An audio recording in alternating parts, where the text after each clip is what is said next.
दोस्तों, राधे राधे। आपको पता है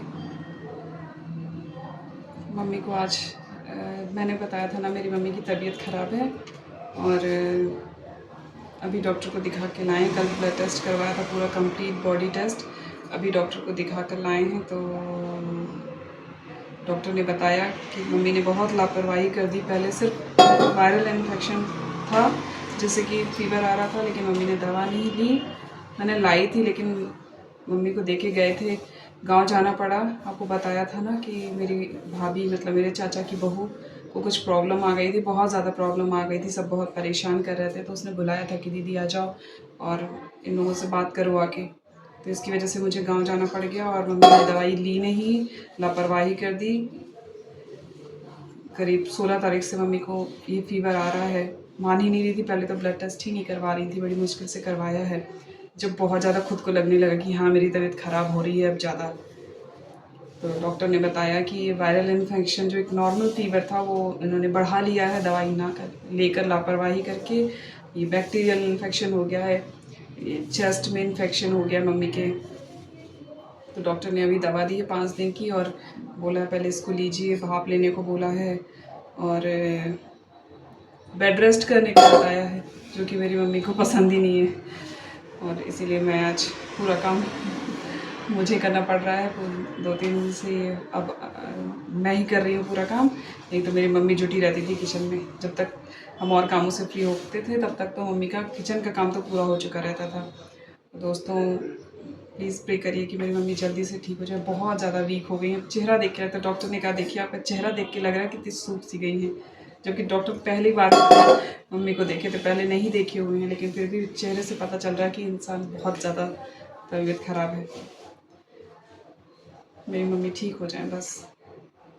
लेकिन मेरी सारी मम्मियों से ये रिक्वेस्ट है, हाथ जोड़ के सारे पेरेंट्सों से रिक्वेस्ट है कि प्लीज़ इतनी लापरवाही मत किया करिए। आप पता नहीं आप लोग पैसे बचाने की कोशिश करते हैं या परेशान नहीं करना चाहते बच्चों को, लेकिन वो परेशानी बचाने के चक्कर में और ज़्यादा परेशान हो जाते हैं और पैसे भी और ज़्यादा खर्च हो जाते हैं। ये चीज़ क्यों नहीं समझते? टाइम पे इलाज करना ज़्यादा बेटर है ना। कहते हैं ना precaution is better than cure.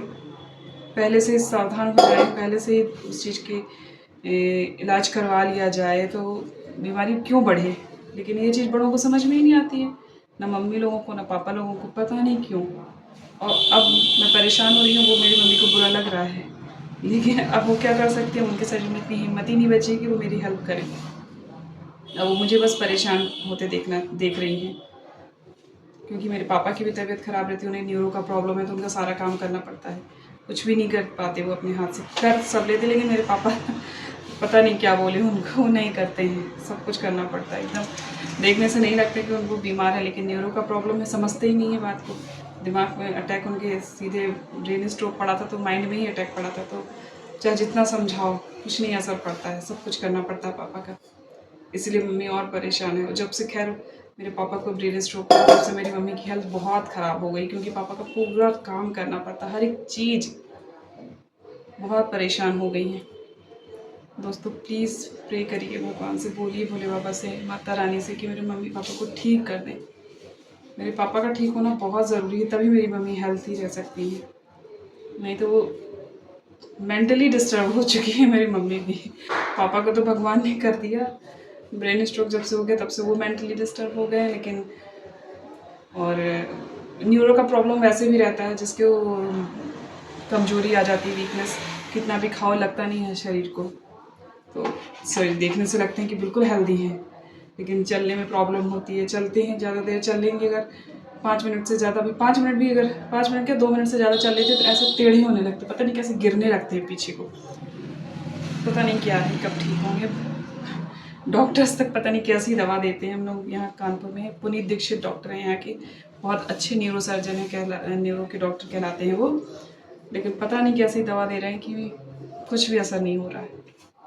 कुछ तो होना चाहिए, बॉडी में ताकत आनी चाहिए या कुछ, और नहीं हो रहा कुछ असर तो फिर बिल्कुल दवा ना दे। क्या मतलब इन फालतू में, और बॉडी के अदर ऑर्गन्स पे इफेक्ट डालती हैं दवाएं। इससे अच्छा ना दें वो दवाएं, बोल दें कि ये सब ठीक नहीं होने वाला है, आप दवा मत लीजिए। बस जो एक दो मेन दवा होती हैं, जैसे ब्लड पतला करने की होती है, जिससे दोबारा स्ट्रोक ना पड़े, वो दे दें। वो तो इम्पॉर्टेंट होती है। बीपी की दे, बीपी भी इम्पॉर्टेंट है। बीपी की वजह से अटैक पड़ा था। बीपी मेरा पापा का जिस टाइम पापा को ये अटैक पड़ा था 260 बीपी था। बताइए, हम लोग को पता भी नहीं चला। मेरे पापा की कभी बीपी रहा ही नहीं। उन्होंने कभी सोचा ही नहीं कि पापा को भी बीपी हो सकता है। अच्छा, हाँ, भगवान का लिखा कोई टाल नहीं सकता ना। पता नहीं कैसे पूर्व जन्म की कर्म थे ये, जिसका फल मिल रहा है हम सब लोगों को इस जन्म में। तो ना, मेरे पिताजी ने कभी किसी के साथ कुछ गलत नहीं किया, हम लोगों ने भी नहीं किया। हमेशा सबकी हेल्प ही करते हैं जितना खुद से हो पाता है। कभी किसी के बारे में बुरा सोचा भी नहीं। और मेरे पिताजी, उन्होंने तो अपनी ज़िंदगी में एक पैसे का घूस नहीं लिया है, न लिया न लेने दिया। हाँ, नहीं लेने दिया, ये जरूर अन्याय किया होगा, शायद उसकी सजा मिल रही है। लोगों ने बद्दुआ दी होगी जो नहीं ले पाए। कोई खरीद नहीं पाया मेरे पिताजी को। जबकि मेरे पापा जिस डिपार्टमेंट में थे उस डिपार्टमेंट में तो सबसे ज़्यादा घूस चलता है। लोगों को विश्वास नहीं होता कि पापा ने नहीं लिया। इतनी अच्छी पोस्ट पे होने के बावजूद मेरे पिताजी अपना घर नहीं बनवा पाए। और जो पापा से लोअर ग्रेड के चपरासी तक थे, जो उनके घर बने संगमरमर के पत्थर के। ये होती ईमानदारी से जीने की रिजल्ट। और मेरे पापा ने वही हम लोग को सिखाया, तो वही हम लोग करते। कभी किसी से एक पैसा नहीं लेते। खाएंगे नहीं, अगर पैसा नहीं है, खाने के लिए कुछ नहीं है, भूखे रह जाएंगे, लेकिन किसी से मांग के नहीं खा सकते।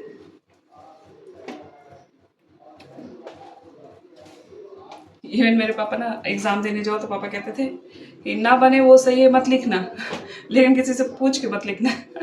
तो हम भी ऐसे ही करते थे। एग्ज़ाम जाते थे, जितना क्वेश्चन बनता था उतना करते थे, जो नहीं बनता था छोड़ देते थे कि पापा ने तो कहा है, कोई ज़रूरत नहीं, डरने की कोई ज़रूरत नहीं है, और परेशान मत होना, नहीं बन रहा मत लिखना, लेकिन पूछना मत। तो पूछते, मेरा मन भी नहीं करता था किसी से, क्या पूछो, 1 घंटे पूछो, पता चलो मैडम देख लेंगी, बेइज्जती और हो जाएगी।